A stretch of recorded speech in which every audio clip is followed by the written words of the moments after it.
حضرت رابعہ بصری کی دو انتہائی خوبصورت اور منفرد دعائیں۔ حضرت رابعہ بصری جب رات کے وقت تہجد کے لیے اٹھتی تو اپنے رب کے حضور حاضر ہو کر کچھ اس طرح دعا مانگتی کہ اے میرے پروردگار، دن چلا گیا، رات چھا گئی اور دنیا کے تمام بادشاہوں نے اپنے دروازے بند کر لیے ہیں، لیکن میرے پروردگار، میرے مالک، تیرا در تو اب بھی کھلا ہے۔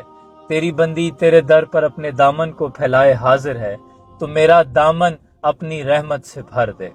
اور آپ فرماتی کہ اے پروردگار، جس طرح تو نے اس آسمان کو زمین پر گرنے سے روک رکھا ہے، اسی طرح تو شیطان کو مجھ پہ مسلط ہونے سے روک دے اور اپنی بندی پہ اپنا فضل فرما۔ کس قدر خوبصورت اور منفرد انداز سے آپ اپنے رب سے دعائیں مانگتی۔